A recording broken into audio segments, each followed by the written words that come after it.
नमस्कार दोस्तों, कैसे हैं आप लोग। अच्छे होंगे, शानदार होंगे आप लोग।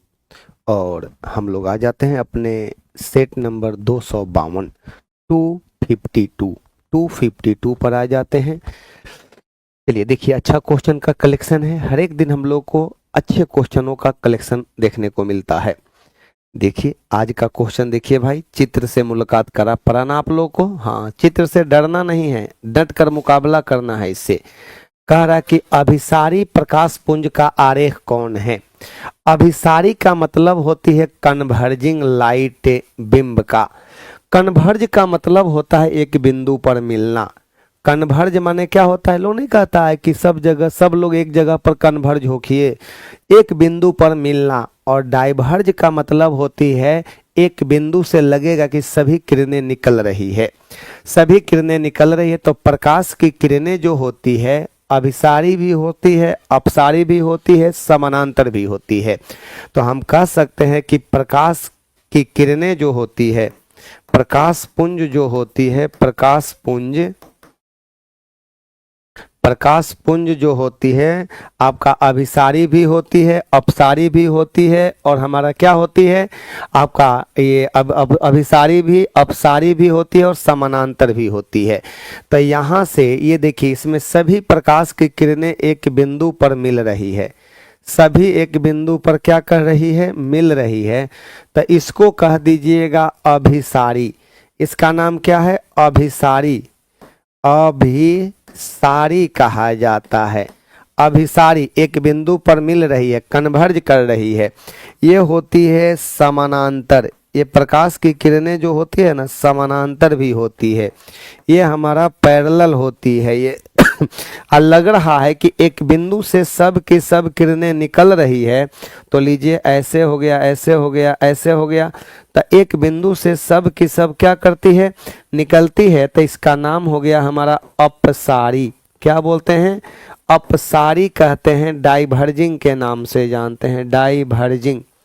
क्या बोलेंगे इसको, डाइवर्जिंग के नाम से जानते हैं। तो बताइए, अभिसारी भी होती है, अपसारी भी होती है, और हमारा पैरेलल भी होती है। तो इसका सही जवाब कौन सा आ गया हमारा। गुड इवनिंग, सभी को गुड इवनिंग है। लीजिए, कह रहा है कि प्रकाश अभिसारी प्रकाश पुंज का आरेख कौन है। तो ये लग रहा है कि एक बिंदु से निकल रहा है, तो ये हमारा हो गया अपसारी। अपसारी हो गया। ये होती है पैरेलल, PARALLEL, पैरेलल होती है। और ये हमारा अभिसारी होती है, अभिसारी होती है। सही जवाब 1 नंबर आया। आया ना, ये 1 नंबर आंसर हो गया हमारा। लीजिए अगला क्वेश्चन, दूसरा नंबर आपका पड़ चुका है। यहाँ पर क्या है, दूसरा नंबर, मानव नेत्र में रेटिना पर बनने वाला प्रतिबिंब कैसा होती है। आप इस वस्तु को देख रहे हैं, आप का यानी कि रेटिना पर इस वस्तु का प्रतिबिंब बनता है ना, कैसा बनता है। रेटिना पर बना प्रतिबिंब वो आपका काल अवास्तविक होती है, उल्टा होती है, और वस्तु के अपेक्षा आपका आपका छोटा होती है। लेकिन मानव मस्तिष्क उसको सीधा कर कर दिखलाता है। मस्तिष्क में ये गुण होती है कि जो उल्टा प्रतिबिंब को सीधा कर कर दिखलाता है। तो मानव नेत्र में रेटिना पर बताइएगा, रेटिना मानव नेत्र का सबसे अंतिम परत होती है। सुनिए मेरी बात, ये आंसर तो बता ही देंगे। रेटिना की बात करते हैं तब मानव नेत्र का अंतिम परत होती है। ये कहिएगा, मानव नेत्र का सबसे अंतिम परत होती है। मानव नेत्र का सबसे अंतिम परत होती है, सबसे अंतिम परत, अंतिम परत होती है। ये कौन, जिसका नाम हो गया रेटिना। दृष्टि पटल भी कहते हैं, या रूपाधार के नाम से भी जानते हैं। और एक बात बताइएगा, इस पर बना प्रतिबिंब, कहिएगा इस पर बना प्रतिबिंब वास्तविक तथा उल्टा होता है। वास्तविक तथा उल्टा होता है। परंतु मानव मस्तिष्क जो होती है, परंतु ह्यूमन ब्रेन जो होती है, ह्यूमन ब्रेन इसे सीधा करके दिखलाता है, इसे सीधा करके दिखलाता है, दिखलाता है। चलिए ये बातें भी समझ गए हैं आप लोग। एक बात बताइएगा, मानव में कौन सा लेंस, मानव नेत्र में कौन सा लेंस होता है? उत्तल लेंस होता है। वो जो होती है रेटिना पर प्रतिबिंब बनाता है। कैसा बनाता है? वास्तविक और उल्टा बनाता है। ऐसे भी आप लोग समझते हैं कि वास्तविक प्रतिबिंब हमेशा उल्टा ही होता है और उल्टा प्रतिबिंब को ही पर्दा पर प्राप्त किया जाता है। चलिए अब एक बात बताइएगा, सीधा होता है बना आपका रेटिना पर बनने वाला प्रतिबिंब, कहिएगा सीधा परंतु उल्टा दिखाई देता है। गलत हो गया, उल्टा होता है परंतु सीधा दिखाई देता है। एकदम सही जवाब बी नंबर आ रहा है। सब लोगों का बी आ गया। बहुत अच्छा सवाल का जवाब, बहुत अच्छा जवाब दे रहे हैं आप लोग। लीजिए, ओम के नियम के अनुसार विभवांतर व धारा के बीच ग्राफ कैसा होती है? तो सबसे पहली बात तो समझिए ओम का नियम क्या है। ओम का नियम तो आप लोग जानते हैं ना, ये देखिएगा भी बटा आई बराबर कांस्टेंट होती है, भी बटा आई बराबर कांस्टेंट होती है। तो एक बात बताइए, भी और भी बटा आई बराबर कांस्टेंट होती है और इसी के बदले में हम लोग भी बटा आई बराबर आर कर देते हैं। ये कांस्टेंट के बदले आर हो गया, तो इसलिए भी बराबर कहिएगा आई आर होती है। और ये बताइएगा भी बटा आई बराबर कांस्टेंट है, जो बतला रहे हैं उसको खोपड़िया में डालिए आप लोग। ये सब क्वेश्चन डायरेक्ट क्वेश्चन है ये।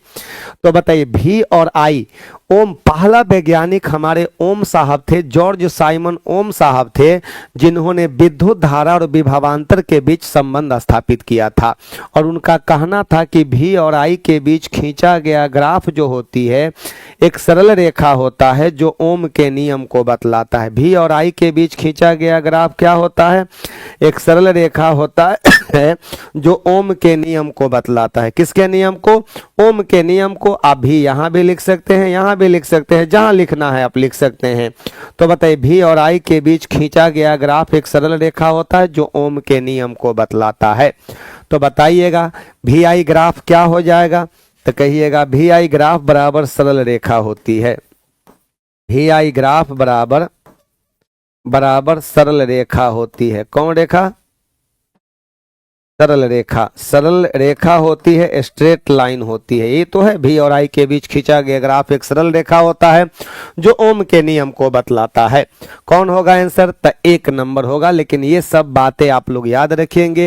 ये बताइए भी बराबर आई आर होती है किस पर? तो नियत ताप पर, नियत ताप पर। तो ओम के नियम में किसको कांस्टेंट माना गया है? टेम्परेचर को कांस्टेंट माना गया है। स्ट्रेट लाइन होती है, यस स्ट्रेट लाइन होती है। लीजिए अगला सवाल है कि चुंबकीय क्षेत्र की तीव्रता चालक खंड से, चुंबकीय क्षेत्र की तीव्रता जो होती है चालक खंड से किसी प्रक्षेपण बिंदु तक की दूरी के डैश डैश होती है। चुंबकीय क्षेत्र की तीव्रता जो होती है, इंटेंसिटी ऑफ मैग्नेटिक फील्ड जो होती है, कह दीजिएगा कि इंटेंसिटी ऑफ मैग्नेटिक फील्ड होती है। तो एक बात बताइए इसका कौन सा होगा? दूरी के साथ तो इसका संबंध सीधा नहीं है, उल्टा है, ठीक ना। दूरी के साथ इसका संबंध उल्टा होती है। तो ये क्या होगा? चुंबकीय क्षेत्र की तीव्रता चालक खंड से किसी प्रक्षेपण दूरी तक की दूरी के डैश डैश होती है। बताइए फटाफट बतला दीजिएगा कौन सा होने वाला है। तो चुंबकीय क्षेत्र की जो तीव्रता होती है, चुंबकीय क्षेत्र की तीव्रता बी डायरेक्टली प्रोपोर्शनल आई के होती है, धारा के। और ये दूरी के साथ कैसा संबंध होता है? तो कहिएगा इसके वर्ग का उल्टा होती है। तब बताइएगा इसका कोई ऑप्शन है क्या? अनुक्रमानुपाती नहीं। चुंबकीय क्षेत्र की तीव्रता इसको हम लोग बी से दिखला देते हैं, बी से। तो कहिएगा कि जितना ज्यादा धारा बहेगा उतना ज्यादा उसमें तीव्रता देखने को मिलता है, इंटेंसिटी। और ये बताइए व्युत्क्रमानुपाती होता है, वर्ग के व्युत्क्रमानुपाती होता है। तो कौन होगा हमारा? वर्ग का व्युत्क्रमानुपाती होती है। इसलिए हमारे प्रश्न में 4 नंबर का ऑप्शन नंबर क्या आ जाएगा? सी नंबर आ जाएगा आंसर। समझ गए ना? हाँ, 4 का ऑप्शन नंबर सी हमारे प्रश्न का सही में जवाब हो जाएगी। सही में जवाब आ गया, सी नंबर ऑप्शन सही हो गया, ठीक ना। हाँ, यही बात तो कहा गया था।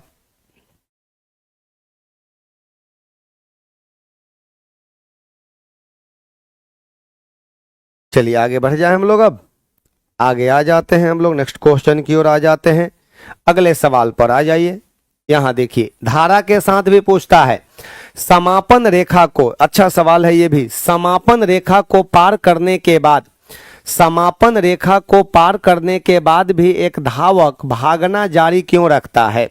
जैसे मानकर चलिए कि कोई आदमी उधर से आ रहा है दौड़ते हुए, उसको बोलेगा कि रुक जाओ यही जगह तुमको, तो रुक जाएगा वही जगह? नहीं, उसके बावजूद भी वो कुछ दूर तक दौड़ते रहता है। क्यों भाई, क्यों दौड़ते रहता है? तो कहिएगा समापन रेखा, समापन रेखा समाप्त करने के बाद भी धावक कुछ दूर तक दौड़ते रहता है, क्योंकि उसका बॉडी जो है ना गति में रहता है। तो बॉडी कहता है कि भैया हम गति में है तो गति में ही रहेंगे। यही बात हमारे फादर ऑफ फिजिक्स न्यूटन साहब अपने आपका फर्स्ट लॉ में अगर यानी कि देखा जाए तो ये जड़त्व के, गति के जड़त्व में यही बात बतलाया गया था। किसमें? गति के जड़त्व में। गति के जड़त्व में वस्तु कहता है कि हम गति में हैं तो गति में ही रहेंगे। तभी तो है समापन सीमा समाप्त कर देने के बाद भी कुछ दूर तक धावक जो है ना दौड़ते रहता है। तो वो नहीं समझे बात, कह देंगे कि अगर आप लोग दौड़ने जाते हैं या कभी आर्मी का दौड़ होता है, बिहार पुलिस का दौड़ हुआ, बिहार दरोगा का दौड़ होता है, तो समापन सीमा यही है कि यहीं तक आपको दौड़ना है। तक वहीं जाकर रुकिए जाते हैं, वहां से 2 स्टेप आगे जाकर रुक जाते हैं कि कुछ दूर तक दौड़ते हुए रह जाते हैं। क्यों? क्योंकि आपका बॉडी गति में है, तो बॉडी कहता है कि हम गति में है तो गति में ही रहना चाहेंगे, यही कारण है। तो बताइए, उसके जूते और जमीन के मध्य घर्षण उसका रेखा से आगे बढ़ने का कारण बनता है। गलत, ये तो भाई होगा ही नहीं। आपका गति की जड़ता, ये आ गया भाई, गति की जड़ता इनर्शिया ऑफ मोशन उसे आगे बढ़ाती है। सही जवाब आ गया ना, सही जवाब आ गया, बहुत अच्छा जवाब। लीजिए अगले नंबर पर आ जाते हैं। पेंडुलम लयबद्ध दोलन, आपका पेंडुलम लयबद्ध दोलन, आपका पेंडुलम लयबद्ध दोलक हार्मोनिक ऑसिलेटर की तरह काम करता है, हार्मोनिक ऑसिलेटर की तरह काम करता है। अतः डैश डैश में इसका प्रयोग किया जाता है। कहां पर इसका यूज करेंगे? अब लीजिए भाई, यहां पर दादाजी की घड़ी, ग्रैंडफादर क्लॉक, कलाई में पहनने वाली घड़ी नहीं, कलाई में पहनने वाली घड़ी नहीं, दादाजी की घड़ी में इसका यूज करेंगे। दादाजी की घड़ी को ही हम लोग आपका पेंडुलम घड़ी की तरह बिहेव करवाएंगे हम लोग। दादाजी की घड़ी होगा धूप घड़ी, सन डायल नहीं, एकदम नहीं। यहाँ पर हमारे प्रश्न का सही जवाब हो जाएगा पेंडुलम वाली घड़ी, जो हमारे दादाजी की घड़ी, यानी कि पुराने जमाने में ये घड़ी जो है ना, ये घड़ी जो है पेंडुलम वाली घड़ी जो है, ये कहिएगा दादाजी की घड़ी के नाम से जाना जाता है। इसको दादाजी की घड़ी के नाम से जानते हैं, ठीक ना। पेंडुलम लयबद्ध दोलन माने हार्मोनिक ऑसिलेटर की तरह काम करता है। अतः यह बताइएगा डैश डैश के समान है, दादाजी की घड़ी के समान होती है। 1 नंबर ऑप्शन सही होगा, हाँ 1 नंबर होगा सही। आप वहां खोजने मत जाइएगा। पेंडुलम वाली वॉच होती है ना, ऐसे ऐसे करते रहता है, तब ना ऊपर में जो आपका जो कांटा होती है, सेकंड का सुई, मिनट की सुई, घंटा की सुई, बेचारा वो अपना क्या करते रहता है, अपना वो समय दिखाता है वो, ठीक है। आइए जो डोलते रहता है वो थोड़े समय दिखाता है, ऊपर में लगा हुआ रहता है वो समय दिखाता है आपका। तो दादाजी की घड़ी से इसकी तुलना कीजिएगा।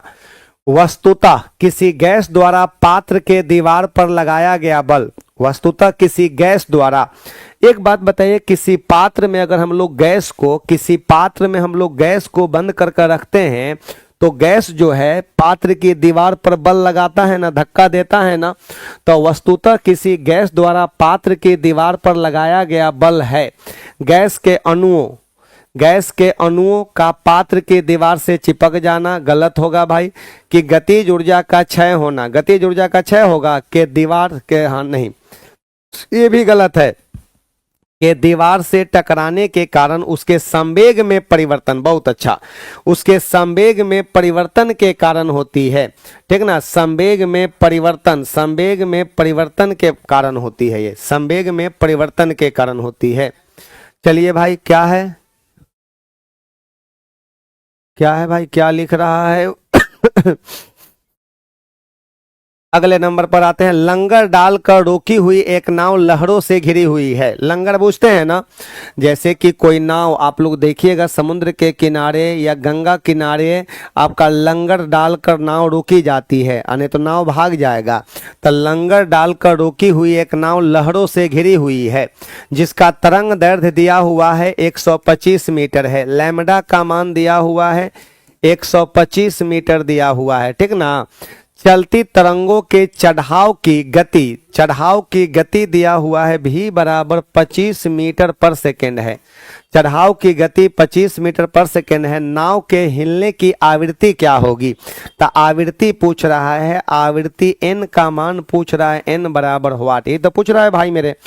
अब एक बात बता दीजिए आप लोग, आवृत्ति पूछ रहा है तो आप लोग पढ़े होंगे v बराबर n लैम्डा से, पढ़े हैं ना ये। जब आप लोग पढ़ेंगे साउंड पढ़ेंगे तो हम यहाँ तरंग वेग में, आवृत्ति में और तरंग दैर्घ्य के बीच संबंध बताएंगे तो v बराबर n लैम्डा होती है। v बराबर क्या होती है? n लैम्डा होती है।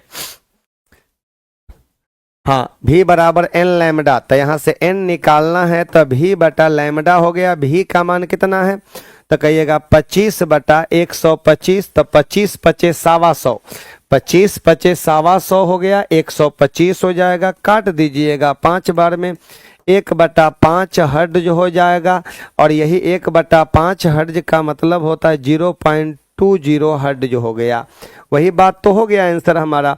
तो लीजिए 1/5 हर्ट्ज हो गया, यानी कि 0.20 हर्ट्ज। एक नंबर ऑप्शन सही हो गया हमारा। चलिए, कोई दिक्कत नहीं, कोई दिक्कत नहीं। तो आगे आ जाइए आप लोगों का।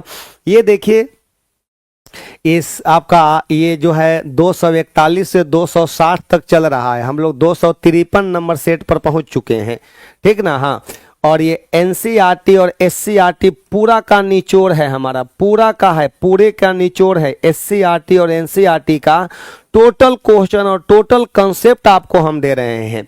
और इसके लिए बैच भी स्टार्ट हो गया है 6 to 8 के लिए, 9 10th के लिए साइंस का स्पेशल बैच।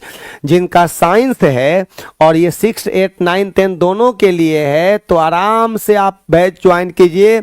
यानी कि जो आप लोगों का 9 10th में आपका 80 क्वेश्चन है, 80 में अगर मन लगाकर पढ़िएगा, ध्यान से पढ़िएगा, तो 80 में 80 हम बनवा कर रहेंगे आपसे। 80 में 80, 75 नहीं, 80 में 80। लेकिन आप लोग जानते हैं आंकड़ा आप लोग लेते हैं कि 80 है ना, तो 80 में 70 नंबर बना देंगे, 60 नंबर इधर बना देंगे। नहीं यार, इतना सोच कम नहीं रखना है, सोच को ऊंचा रखिए। आपको उस स्तर का हम आपको क्वालिटी दे रहे हैं, इसलिए पढ़िए, बढ़िया से ईमानदारी से पढ़िए। लीजिए अगले नंबर पर आ जाते हैं। देखिए, हम आपके अंदर सोच डेवलप कर रहे हैं ना, हम क्वेश्चन थोड़े बना रहे हैं, आपको हम सिखा रहे हैं कि क्वेश्चन कैसे बनाना है। लीजिए एक और बातें सीख जाइए यहाँ से यहाँ से ये हो बातें एगो सीख जाइए आप लोग, तो यहाँ से ये भी बातें सीख जाइए। यदि सूर्य पृथ्वी का द्रव्यमान, यदि सूर्य पृथ्वी का द्रव्यमान और उनके बीच की दूरी क्रमशः m, सूर्य का द्रव्यमान हो गया बड़का m, पृथ्वी का द्रव्यमान छोटका m, दोनों के बीच की दूरी r है। सूर्य के गुरुत्वाकर्षण द्वारा, सूर्य के गुरुत्वाकर्षण द्वारा आपका सूर्य के चारों ओर पृथ्वी द्वारा एक परिक्रमण के लिए किया गया कार्य क्या होगा? एक बात बताइएगा, सूर्य के चारों ओर ग्रह जो चक्कर लगाता है वहां पर उसके लिए जिम्मेवार होता है अभिकेंद्रीय बल। और यहाँ पर अभिकेंद्रीय बल जब जिम्मेवार है तो अभिकेंद्रीय बल द्वारा किया गया काम हमेशा 0 होती है, हमेशा 0 होती है। हम यहाँ पर एकदम लिख ही दे रहे हैं, यहाँ अभिकेंद्रीय बल द्वारा, अभिकेंद्रीय बल द्वारा किया गया कार्य, अभिकेंद्रीय बल द्वारा किया गया कार्य जो होती है, कार्य W हमेशा 0 होती है, हमेशा 0 होती है, 0 होती है, हमेशा 0 होती है, 0 होती है। तो आप ही लोग बताइएगा कि अभिकेंद्रीय बल द्वारा किया गया काम हमेशा क्या होती है? 0 होती है। और याद रखेंगे, सूर्य के चारों ओर जो ग्रह की चक्कर होती है, सूर्य के चारों ओर जो ग्रह चक्कर लगाता है, वो बताइएगा किस बल का प्रभाव है? अभिकेंद्रीय बल का प्रभाव है। और यहाँ अभिकेंद्रीय बल प्रदान करने का काम गुरुत्वाकर्षण बल करता है। कहा है कि सूर्य के चारों ओर ग्रह आपका अभिकेंद्रीय बल के प्रभाव के वजह से वो चक्कर लगाता है, और यहाँ अभिकेंद्रीय बल प्रदान करने का काम गुरुत्वाकर्षण बल करती है। तो वही बात तो लिखा हुआ है, किया गया कार्य पूछ रहा है तो किया गया काम क्या होगा, 0 होगा, क्योंकि अभिकेंद्रीय बल द्वारा किया गया काम वर्क हमेशा शून्य होती है, हमेशा 0 होती है। ये अगले नंबर पर आते हैं। एक ही जैसे ही एक तरल पदार्थ की मुक्त सतह से गहराई बढ़ती है, जैसे ही एक तरल पदार्थ की मुक्त सतह से गहराई बढ़ती है, तरल द्वारा डाला गया दबाव गहराई बढ़ेगा। तो बताइएगा पानी के अंदर, सुनिए मेरी बात, पानी के अंदर आप लोग नीचे जाइएगा, पानी के अंदर आप लोग अगर नीचे जा रहे हैं तो दबाव बढ़ेगा कि घटेगा? पानी के अंदर आप जैसे जैसे नीचे जाइएगा दबाव बढ़ेगा ना। हाँ, तब पानी के अंदर किसी निश्चित गहराई पर दबाव कितना होगा, हम वही दबाव लिख देने जा रहे हैं जिसको हम लोग कहते हैं गेज दाब। कौन दाब कहते हैं उसको? गेज दाब के नाम से जानते हैं। तो हम लिखने जा रहे हैं पानी के अंदर, पहले सूत्रवा तो लिख लो भाई, पानी के अंदर किसी निश्चित गहराई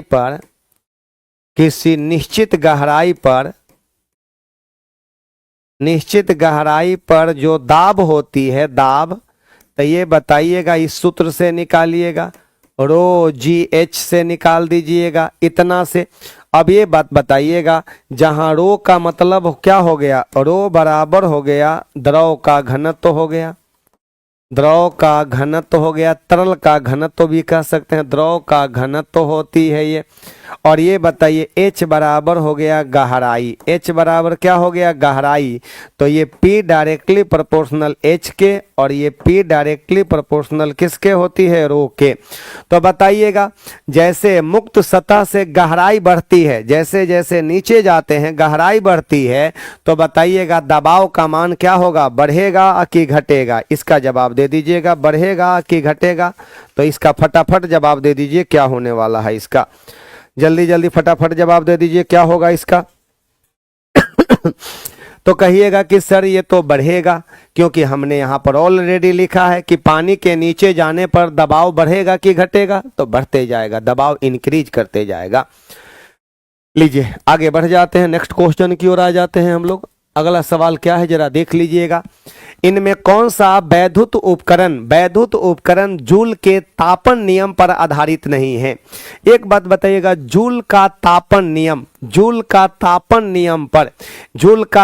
नियम में क्या होती है? H बराबर होती है I² RT जूल होती है।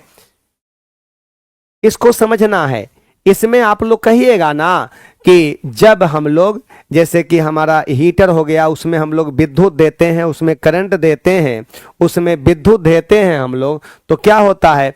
कहिएगा कि विद्युत देते हैं तो नाइक्रोम का तार गर्म हो जाता है और गर्म होकर उष्मा देता है। तो ये भी हमारा जूल के तापन प्रभाव पर आधारित है।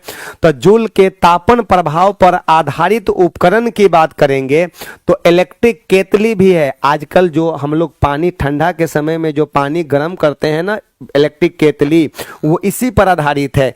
आपका विद्युत प्लग हो गया चाहे स्विच हो गया, नहीं सर ये काम नहीं करता है। अगर विद्युत प्लग या स्विच तापन प्रभाव पर काम करता तो भैया हमेशा स्विच को बदलना ही पड़ता हम लोगों को। हाँ, इलेक्ट्रिक आयरन भी हमारा इसी पर आधारित है, चाहे इसी पर आपका कह दीजिएगा इमर्सन रॉड। कौन रॉड? हमारा इमर्सन, पानी गर्म करने वाला रॉड होती है ना, इमर्सन रॉड होती है। इमर्सन रॉड हो गया, चाहे आपका विद्युत केतली हो गया, चाहे टोस्टर हो गया, चाहे आपका ये हमारा विद्युत केतली हो गया, टोस्टर हो गया, इलेक्ट्रिक आयरन हो गया, यहाँ पर हीटर हो गया, ये हीटर हो गया, ये सब का सब इसी पर आधारित है, जूल के तापन प्रभाव पर आधारित है। और इसमें कहा गया है कि H डायरेक्टली प्रोपोर्शनल I² के, H डायरेक्टली प्रोपोर्शनल R के, H डायरेक्टली प्रोपोर्शनल T के, धारा के मान को अगर बढ़ाएंगे, अगर धारा के मान को दुगुना करेंगे तो उत्पन्न उष्मा का मान 4 गुना। यहाँ से भी प्रश्न पूछी जाती है, ठीक है। इसलिए इस सब चीजों पर भी ध्यान रखना है, लेकिन ये आधारित इस पर नहीं है, ये इस पर आधारित नहीं है। लीजिए 12 नंबर सवाल में आइएगा। किसी माध्यम में घनत्व के एक दोलन को पूरा करने में जो समय लगता है उसी को तो दोलन काल कहते हैं या आवर्त काल कहते हैं। अरे भाई मेरा, हाँ बल्ब भी काम करता है, काहे नहीं, बल्ब इलेक्ट्रिक बल्ब भी काम करेगा। आपका तरंग का दोलन कहलाएगा, वेव ऑसिलेशन नहीं, समय पूछ रहा है तो इसको हम लोग कह देते हैं तरंग का समय काल, टाइम पीरियड ऑफ वेव कहा जाता है, आवर्त काल कहते हैं या दोलन। तरंग की आवृत्ति क्या है कहिएगा, प्रति सेकंड कंपनों की कुल संख्या आवृत्ति होती है। अगर कहा जाए ना प्रति सेकंड कंपनों या दोलनों, प्रति सेकंड कंपनों या दोलनों की कुल संख्या बराबर आवृत्ति होती है। कोई माध्यम का कण जो है एक सेकंड में कितना कंपन करता है, कितना दोलन करता है, वही उसकी आवृत्ति होती है, वही उसकी फ्रीक्वेंसी होती है। तो एक बात बताइए, आवृत्ति अलग है और एक पूर्ण तरंग के संचरण में जितना समय लगता है वह उसका आवर्त काल होती है, टाइम पीरियड होती है। आवृत्ति और आवर्त काल एक दूसरे का उल्टा होता है। देखिए कभी कभी ये भी पूछ देता है, आवृत्ति n बराबर होती है 1/, आवर्त काल होती है, दोनों एक दूसरे का रेसिप्रोकल होता है, उल्टा होता है। और आप ही लोग बता दीजिएगा भाई मेरे, n बराबर 1/t, तो दोनों को जब गुना कर दीजिएगा तो दोनों का गुणनफल 1 आता है। कभी कभी क्या बार बार ये क्वेश्चन पूछा जाता है कि आवृत्ति और आवर्त काल का गुणनफल क्या होती है, तो कहिएगा 1 होती है, क्योंकि दोनों एक दूसरे का उल्टा है और उल्टा चीज को गुना करने पर 1 मिलेगी। क्या मिलेगी? 1 मिलेगी। चलिए आगे बढ़ जाते हैं हम लोग, अब नेक्स्ट क्वेश्चन की ओर आ जाते हैं। दी गई अभिक्रिया के संबंध में कौन सा कथन असत्य है, ये ध्यान दीजिएगा, नहीं तो आप लोग ना सत्य कथन को ही, सर जी CGL4 ऑनलाइन बैच में पिछले 1 महीने से भी ज़्यादा टाइम से आप क्लास नहीं ले रहे हैं, लिया जाएगा। उसमें फिजिक्स की क्लास बची हुई है, कुछ आपका 10-12 क्लास बची हुई है, उस क्लास को लेकर हम खत्म कर देंगे। टेंशन नहीं लेना है आपको, हाँ टेंशन नहीं लेना है, आराम से पढ़ना है आपको, ठीक ना। आराम से प्रैक्टिस करते रहिए, सब लेंगे, आपको हम उस लक्ष्य तक पहुंचाएंगे जिस लक्ष्य की आपको प्राप्ति है। चलिए देखिए क्या है भाई, ये मेरा यहां पर आपको सोचना है पहले। यहां पर PbO + C, Pb + CO2 हम जो बतला रहे हैं वो समझने की कोशिश कीजिएगा। हम जो आपको ऑक्सीडेशन रिडक्शन का कॉन्सेप्ट आपको दे रहे हैं वो कॉन्सेप्ट अपने माइंड में रखिएगा। लेकिन सर ऑक्सीडेशन नंबर निकालने के लिए आपको जानकारी होनी चाहिए। ऑक्सीडेशन नंबर, अगर आप ऑक्सीडेशन नंबर निकालने के लिए सीख गए हैं बहुत बढ़िया बात है, बहुत अच्छा बात है। ये सुनिए मेरी बात, जगह नहीं है क्या, यहाँ जगह नहीं मिल रहा है, खैर कोई बात नहीं, इसी में एडजस्ट कर देते हैं हम लोग। 2 PbO और प्लस में हमारा हो गया कार्बन। यहाँ ब्रैकेट में जो लिखा हुआ है ना, इसका भौतिक अवस्था को बतलाता है। S का मतलब होती है सॉलिड, S बराबर क्या होती है, S बराबर होती है सॉलिड होती है, G बराबर होती है गैस होती है, L बराबर होती है लिक्विड होती है। और ये बताइए AQ भी मिलता है, एगो AQ भी मिलता है ना, तो ये जलीय विलयन होती है। AQ का मतलब होता है जलीय विलयन मिलती है, एक्वस सॉल्यूशन मिलती है। तो खैर उस पर नहीं जाना है, हम बता दिए आपको क्या होगा।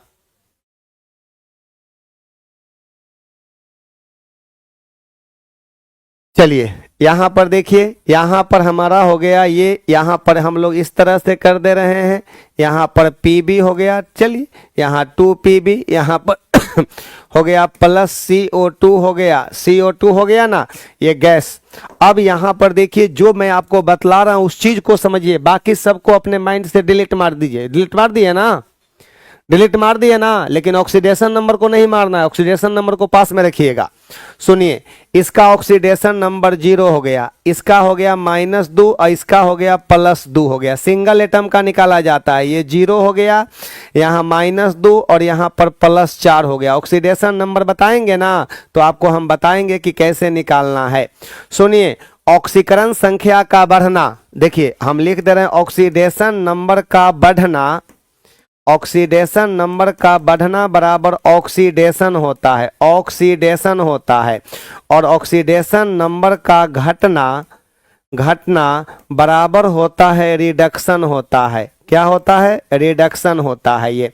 तो देखिए अब यहाँ पर ऑक्सीडेशन नंबर किसका किसका बढ़ रहा है, तो कार्बन का यहाँ से यहाँ जा रहा है, तो कार्बन का ऑक्सीडेशन नंबर क्या हो रहा है? आप बताइए, कार्बन का बढ़ रहा है तो कार्बन का ऑक्सीडेशन हो रहा है। ऑक्सीडेशन को कहते हैं उपचयन हो रहा है या ऑक्सीकरण हो रहा है, ऑक्सीकरण।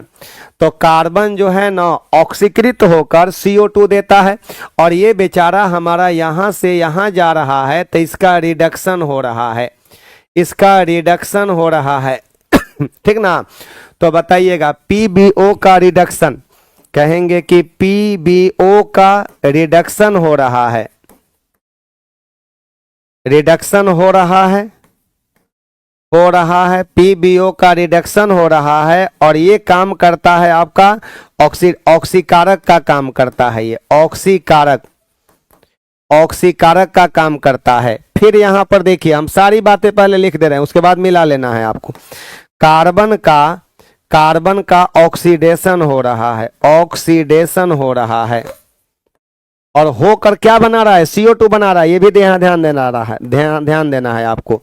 फिर बताइएगा यहाँ पर ये क्या चीज का काम करता है ये, तो कह दीजिएगा ऑक्सीडेशन तो अवकारक का काम करता है, उल्टा एजेंट का काम करता है, अवकारक का कार्य, अवकारक होती है ये, अवकारक का काम करती है। अब आप लोग मिला लीजिए और मिलाकर हमें आंसर बता दीजिएगा।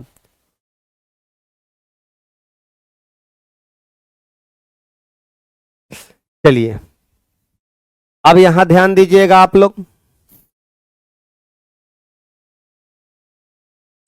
सुनिए ध्यान दीजिएगा। यहां पर है हमारा कि ये PbO की बात है, यहां पर हमारा कार्बन। अब देखिए यहां पर है कि सीसा अपचयित हो रहा है, सीसा क्या हो रहा है? अपचयित हो रहा है। अपचयित का मतलब रिड्यूस्ड हो रहा है। सीसा बताइएगा, सीसा थोड़े हो रहा है, ये तो गलत है भाई, सीसा थोड़े हो रहा है, ये गलत हो गया हमारा। कार्बन डाइऑक्साइड उपचयित हो रहा है, कार्बन डाइऑक्साइड ऑक्सीडाइज्ड हो रहा है। देखिए तो कार्बन डाइऑक्साइड थोड़े, ये गलत, ये भी गलत। कार्बन ना ऑक्सीडाइज्ड हो रहा है ये भी गलत है। कार्बन उपचयित हो रहा है, कार्बन इज बिंग ऑक्सीडाइज। हाँ, कार्बन जो है ना ऑक्सीडाइज माने इसका ऑक्सीकरण हो रहा है। लेड ऑक्साइड अपचयित हो रहा है, लेड ऑक्साइड का क्या हो रहा है? रिडक्शन हो रहा है, ये भी सही है। तो हमारे प्रश्न का कौन कौन सा हमारा, कौन कौन हमारा यहाँ पर हमारा गलत है, गलत कथन का चयन करने के लिए कह रहा है। तो गलत कथन में हमारा 1 और 2 नंबर आ जाएगा, 1 नंबर और क्या नंबर? 2 नंबर हमारे प्रश्न का सही जवाब आ जाएगा। 13 का, अरे बाबा 13 का 1 और 2 आएगा, 1 और, हाँ अरे बाबा 1 और 2, हाँ 1 और, अरे बाबा 1 और 2 दूगो में दिया है नहीं, हाँ 1 और 2 यहाँ पर दिया हुआ है। देखिए 1 2 तीनों है इसमें ना, हाँ 1 और 2, देखिए 1 और 2, 1 नंबर ऑप्शन सही होगा। ये 1 नंबर ऑप्शन हमारे प्रश्न का सही में जवाब आ गया, आंसर बन गया हमारा। चलिए आगे बढ़ जाए हम लोग अब, हाँ आगे बढ़ जाते हैं। 1 और 3 कह रहा है, 1 और 3 नहीं ना, 3 वाला में क्या है? कार्बन उपचयित हो रहा है, कार्बन का क्या हो रहा है? तो कहिएगा कि आपका कार्बन का, कार्बन जो है ना, कार्बन का ऑक्सीडेशन हो रहा है। सही बात तो है, कार्बन का ऑक्सीडेशन हो रहा है। फिर कह रहा है कि लेड ऑक्साइड का रिडक्शन हो रहा है, लेड ऑक्साइड का आपका रिडक्शन हो रहा है, माने कि रिड्यूस्ड हो रहा है, और एगो ऑक्सीडाइज्ड हो रहा है। बाकी दोनों गलत है, 1 और 2 गलत है और बाकी हमारा 2 गो हमारा यहाँ सही है। बांधते समझ गए ना? हाँ एकदम, बहुत अच्छा सवाल, बहुत अच्छा सवाल।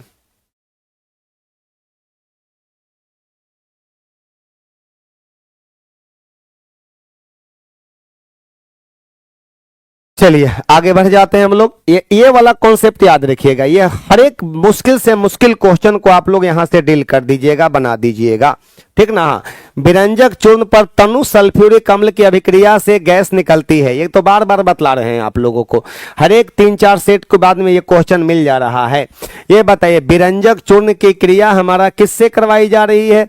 तनु सल्फ्यूरिक अम्ल से कराने पर कौन सा गैस निकलता है? क्लोरीन गैस निकलता है। कल भी बतलाए थे, रिएक्शन लिखने की जरूरत नहीं है यहां पर।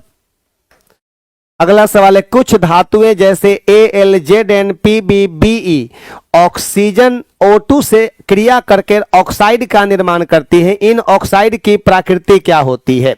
सबसे पहली बात तो समझ लीजिए आप कि धातु का ऑक्साइड क्या होता है। धातु का ऑक्साइड प्रायः क्षारीय होता है। प्रायः क्या होता है? क्षारीय होता है। धातु का ऑक्साइड प्रायः क्षारीय होता है। लेकिन अगर बात किया जाए तो अधातु का जो ऑक्साइड होता है, अधातु का ऑक्साइड बराबर लिख दे रहे हैं, अम्लीय होता है, अम्लीय होती है। एक बात बताइएगा, कुछ धातु का ऑक्साइड जो होती है अम्लीय और क्षारीय दोनों होती है, डेट मीन्स उभयधर्मी होती है, एम्फोटेरिक होती है। हम लिख दे रहे हैं कुछ धातुओं के ऑक्साइड, कुछ धातुओं जैसे हमारा हो गया AlZnPb, हमारा Be के ऑक्साइड अम्लीय तथा क्षारीय दोनों होते हैं। अम्लीय तथा क्षारीय दोनों होते हैं अर्थात उभयधर्मी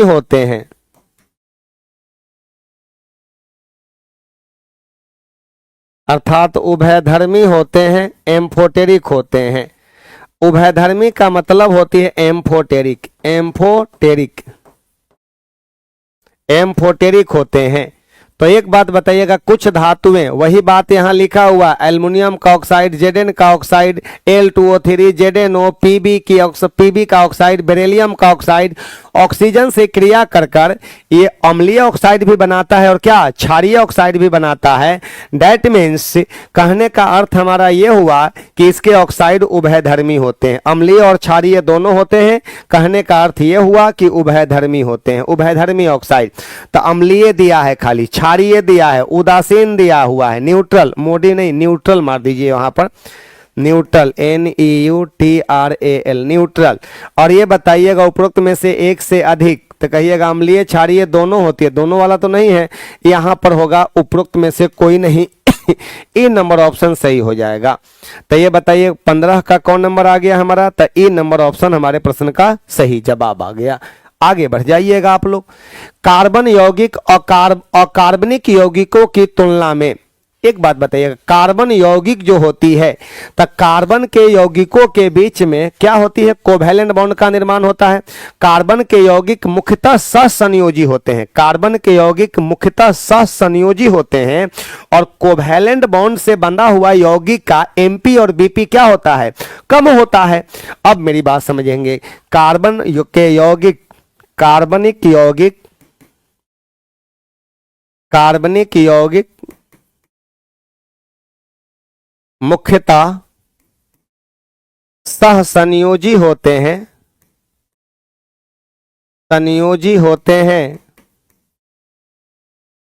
तथा इसका MP और BP अकार्बनिक यौगिकों की तुलना में, तथा इसका MP एंड BP जो होता है, MP एंड BP अकार्बनिक यौगिकों की तुलना में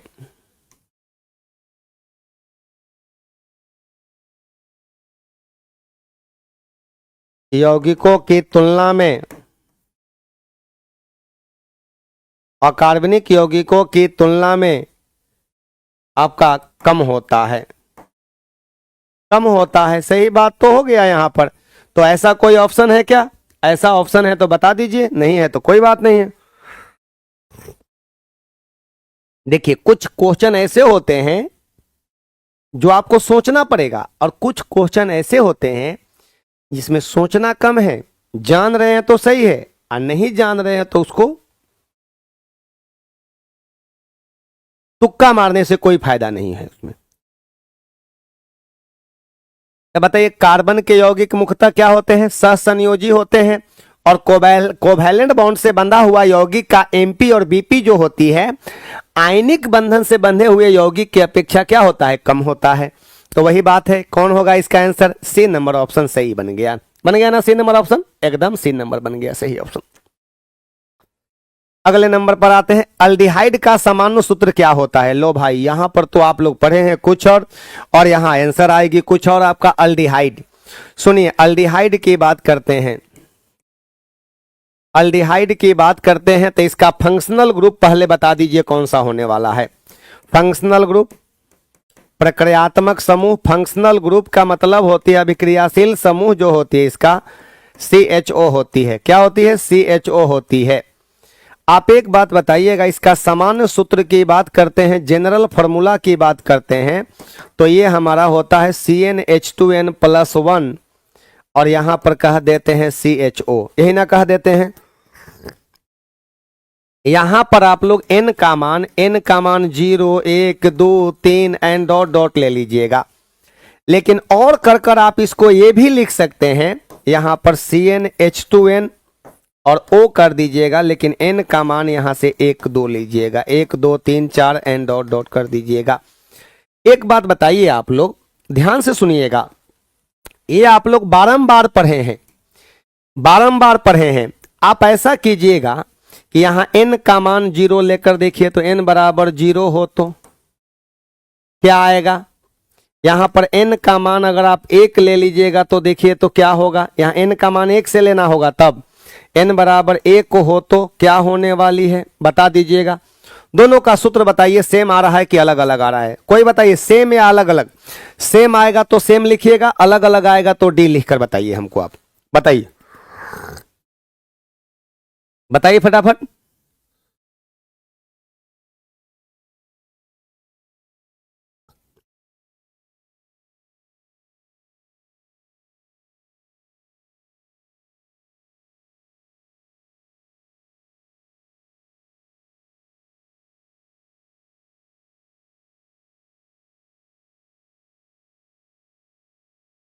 नहीं बना? चलिए अच्छी बात है, तब तो ये भी बहुत अच्छी बात है। सुनिए यहां मान भरकर देखिए ना, आप यहां मान भरकर देख लीजिए कितना आ रहा है, जरा हम भी मान भर दे रहे हैं। कहिएगा कि C0 यहां पर H2 गुने 0+1 और यहां पर कह दे रहे हैं CHO, तो ये तो 0 हो गया, यहां पर बचेगा हमारा क्या बनेगा? यहां पर HCHO बनेगा, HCHO बनेगा। और यहां पर बताइए तो क्या होने वाला है? यहां पर बताइए क्या होने वाला है? तो यहां पर आप लोग कह दीजिएगा C1 हो जाएगा H2 गुने 1, 2 गुने 1 और O कर दीजिएगा, तो यहां पर कहिएगा CH2O कह दीजिएगा। और ये बताइएगा CH2O को आप ऐसे लिख सकते हैं कि नहीं कि HCHO लिख सकते हैं कि नहीं? लिख सकते हैं। दोनों का सेम आया कि नहीं आया? आया ना सेम? इसका मतलब कि ये भी हो सकता है, ये भी हो सकता है। और इसी को ना कहते हैं हम लोग, इसी को ना हम लोग लिख देते हैं फॉर्मलडिहाइड, फॉर्मलडिहाइड के नाम से जानते हैं, या इसी का नाम है हमारा मीथेनल, मीथेनल NaL। अल्डिहाइड में AL लगता है, अल्डिहाइड में क्या लगता है? AL लगता है। बात समझ रहे हैं ना? तो कौन सा आंसर आने वाली है? ये अल्कोहल के लिए हो गया, अल्कोहल, अल्कोहल का ये सामान्य सूत्र हो गया। और ये बता दीजिएगा, ये हमारा अल्डिहाइड का हो जाएगा, तब होगा कि नहीं होगा? एकदम होगा। यही बात हम दोनों सूत्र को लिख दिए हैं यहाँ पर, दोनों का दोनों सूत्र हमने यहाँ पर लिख डाला है, आपके लिए लिख दिए ना है। ऐसे समझेंगे आप, कॉन्सेप्ट क्लियर तो साइंस क्लियर, साइंस क्लियर तो आपका 9th 10th clear, science 6 to 8 clear signs हो जाएगा आपका। लीजिए, बेकिंग पाउडर डैश और डैश का मिश्रण होती है। अरे भाई, ये तो मामला फंस गया, यहां पर बेकिंग पाउडर है।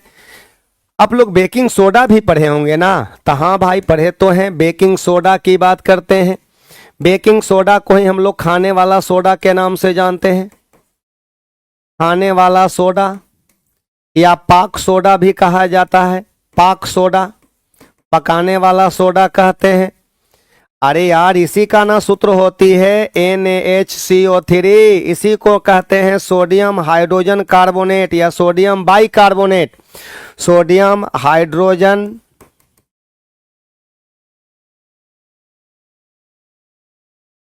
कार्बोनेट या इसी का नाम है सोडियम बाइकार्बोनेट,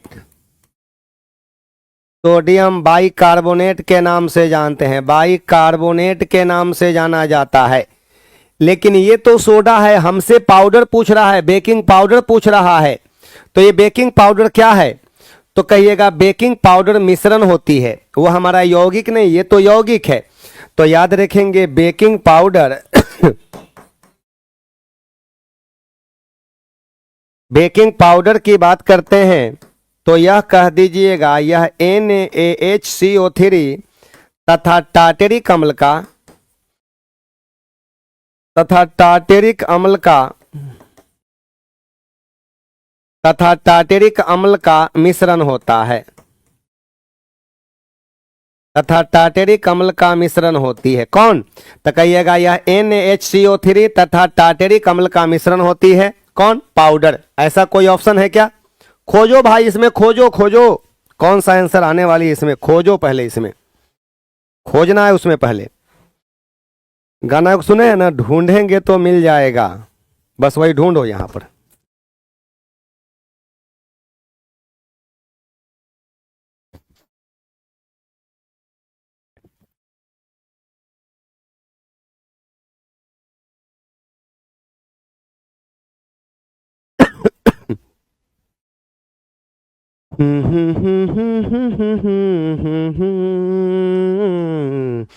कौन आ गया आंसर आप लोगों का? बी आ गया। अरे हाँ, ये रहा बी, ये रहा आपका बी, सही जवाब बी नंबर आ गया, कोई दिक्कत नहीं है।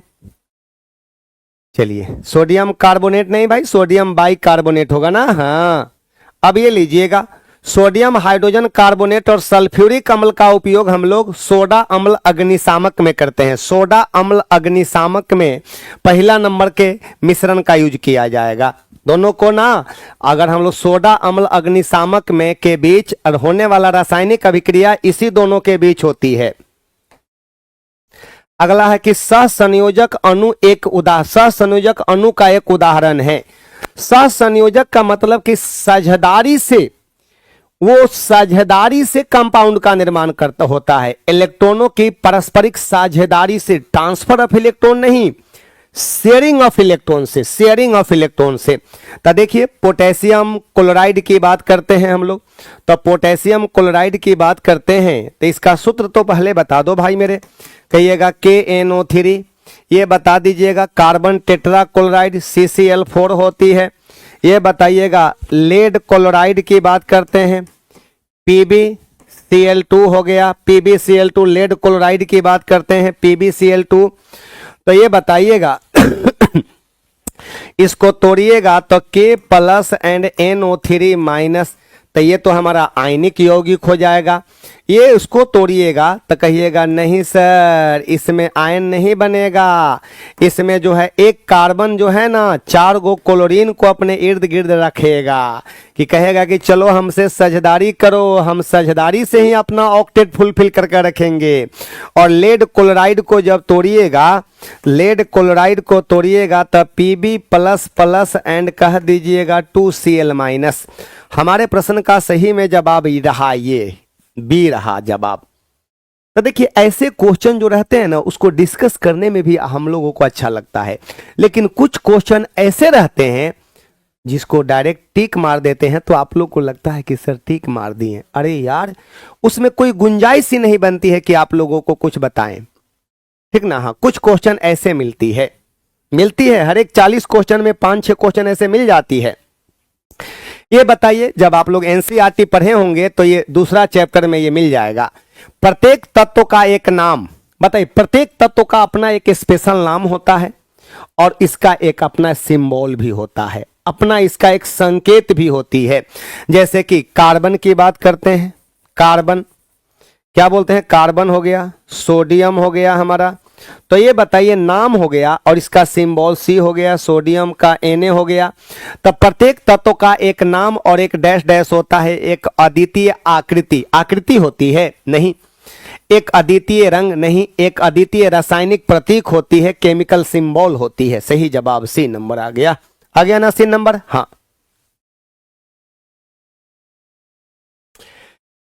देखिए विवेक कुमार मौर्य का कहना है, विवेकानंद मौर्य, हाँ आप देखिए मेन है ना कि उस समय में कोई लैब खाली नहीं है, कोई लैब खाली नहीं है, इसके वजह से आप लोगों का क्लास नहीं हो पा रहा है। 3 से 4 में लैब खाली है, तो 3 से 4 में ऑलरेडी आप लोग का क्लास होती है।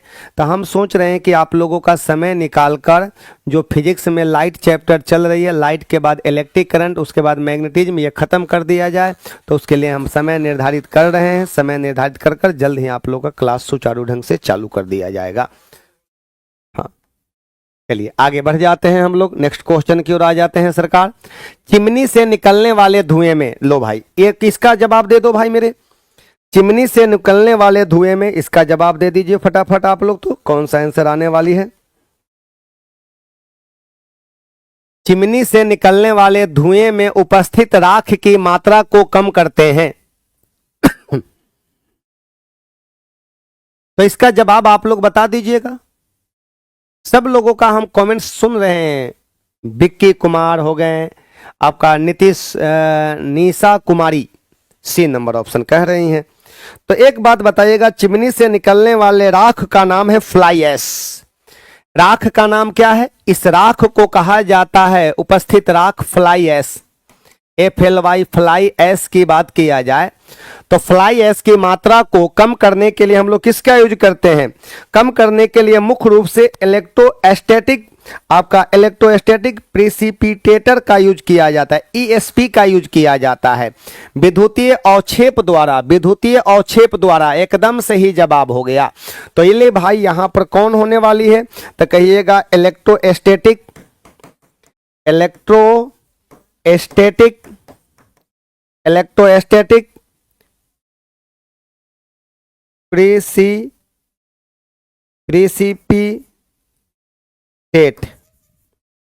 इसी को शॉर्टकट में कहा जाता है, ESP का प्रयोग किया जाता है। तो बताइएगा, चिमनी से निकलने वाले फ्लाई ऐश की मात्रा को कम करने के लिए इसी का प्रयोग किया जाता है। चिमनी से निकलने वाली, हम लिख सकते हैं चिमनी से निकलने वाली, अच्छा क्वेश्चन है, चिमनी से निकलने वाली फ्लाई, चिमनी से निकलने वाली धुएं में, चिमनी से निकलने वाली धुएं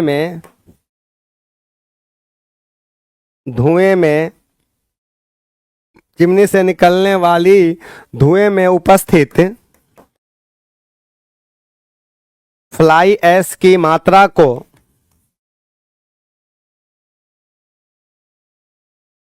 कम करने के लिए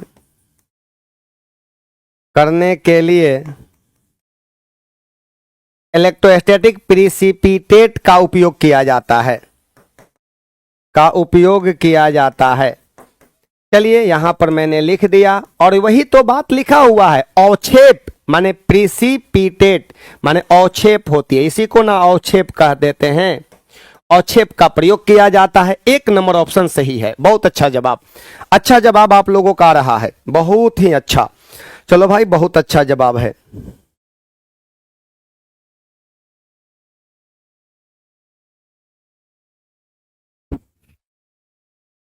अगले नंबर पर आते हैं, निम्नलिखित में कौन सा एक बायोगैस का घटक नहीं है? तो बायोगैस में हमारा हाइड्रोजन सल्फाइड भी मिलती है, मीथेन भी मिलती है, सबसे अधिक, ये सबसे अधिक मिलती है, सबसे अधिक मात्रा में, सबसे अधिक मात्रा लगभग में मिलती है 75%, लगभग 75% मिलती है इसकी मात्रा। कार्बन मोनोऑक्साइड नहीं होगा सर, ये तो हानिकारक गैस ना है, कार्बन मोनोऑक्साइड एकदम हानिकारक है, ये नहीं मिलती है हमारा। प्रतिरोधी और विष संक्रामक के रूप में प्रयोग किए जाने वाला गहरे बैंगनी रंग का यौगिक कौन है?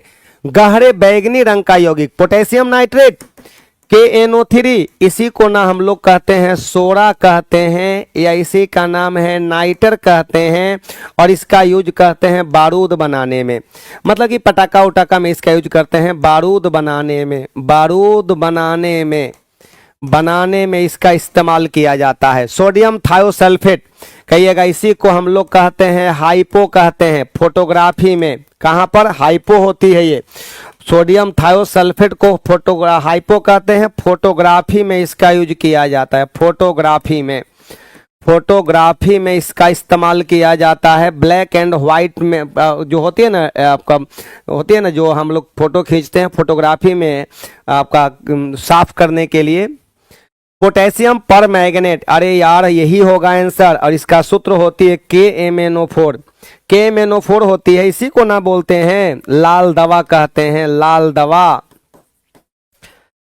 दवा, या इसी का नाम है कैंडी फ्लूइड के नाम से जानते हैं। और इसी का उपयोग प्रतिरोधी और विष संक्रामक के रूप में यूज किया जाता है। एंटीसेप्टिक एड आपका विष संक्रामक के रूप में, माने कि जल में उपस्थित कीटाणुओं को, रोगाणुओं को मारने के लिए इसका इस्तेमाल किया जाता है। सी नंबर ऑप्शन सही है, पोटेशियम पर मैग्नेट। KMnO4 को कहते हैं पोटेशियम पर मैग्नेट। लाल दवा या इसी का नाम है कैंडी फ्लूइड। कैंडी यहाँ सी है, ये कैंडी फ्लूइड होती है। कौन फ्लूइड? कैंडी फ्लूइड होती है। आगे बढ़ जाओ भाई मेरे। अब लीजिए भाई, बहुत अच्छा सवाल, जितना अच्छा कहेंगे अभी तक का सबसे बेस्ट सवाल है ये, अभी तक का सबसे सुपर सवाल में एक कहलाएगा ये, अभी तक का सबसे सुपर सवाल हो गया ये।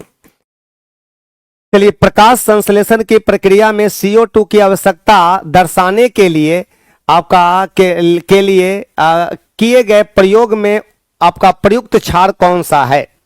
तो लो भाई, CO2 की आवश्यकता दर्शाने के लिए, तो ये जो हमारा KOH होता है ना, पोटेशियम हाइड्रोक्साइड होती है, ये CO2 को अवशोषित कर लेती है। KOH2 होती है, CO2 का अवशोषण कर लेती है। कहिएगा, यह CO2 का अवशोषण कर लेती है, अवशोषण कर लेती है, अवशोषण कर लेती है। और जब CO2 का अवशोषण कर लेगी तो आप ही बताइएगा, CO2 की एब्सेंटी में स्टार्च बनेगा? नहीं बनेगा। जब CO2 नहीं रहेगा तब प्लांट्स अपना भोजन बनाएगा? नहीं बनाएगा, भोजन बनेबे ना करेगा, स्टार्च का डिपोजिशन होगा ही नहीं होगा। तो यही तो बतलाता है कि प्रकाश संश्लेषण की प्रक्रिया में CO2 की आवश्यकता दर्शाने के लिए प्रयोग में प्रयुक्त क्षार कौन सा होती है? तो कहिएगा पोटेशियम हाइड्रोक्साइड। नाम क्या है इसका? पोटेशियम हाइड्रोक्साइड कहते हैं। पोटेशियम हाइड्रोक्साइड, पोटेशियम हाइड्रोक्साइड कहते हैं। इसको कहते हैं मिल्क ऑफ मैग्नेशिया कहते हैं, मिल्क ऑफ मैग्नेशिया। ये होता है प्रति अम्ल के रूप में, और इसका नाम है चूने का पानी कहते हैं, चूने का पानी के नाम से जाना जाता है। बहुत अच्छा सवाल है ये, बहुत ही अच्छा सवाल है ये। हमारे प्रश्न का सही जवाब 1 नंबर आएगा इसका। कौन नंबर आएगा? 1 नंबर आएगा। 1 नंबर कीजिए इसका, 1 नंबर। आगे बढ़ जाते हैं। केल्विन चक्र को C3 चक्र भी कहते हैं। केल्विन चक्र को C3 चक्र भी कहते हैं। क्यों कहते हैं जी केल्विन चक्र को C3 चक्र के नाम से भी जाना जाता है? क्या बात है? तो एक बात बता दीजिएगा, केल्विन चक्र को C3 चक्र भी कहते हैं। तो C3 प्लांट होती है, सुनिए मेरी बात, C3 प्लांट जो होती है ना, C3 प्लांट, और एगो होता है C4 प्लांट होता है, और एगो कैम प्लांट होती है। तो C3 प्लांट जो होती है, यह प्रकाश संश्लेषण के पहले चरण में, या प्रकाश संश्लेषण के पहले चरण में, या प्रकाश संश्लेषण के पहले चरण में या प्रकाश संश्लेषण के पहले चरण में, फर्स्ट चरण में पहले चरण में CO2 को 3 कार्बन वाले यौगिक में स्थिर करता है। CO2 को 3 कार्बन वाले CO2 के CO2 के कितने कार्बन, CO2 आपका पहले चरण में CO2 को तीन कार्बन वाले यौगिक में, तीन कार्बन वाले अस्थाई यौगिक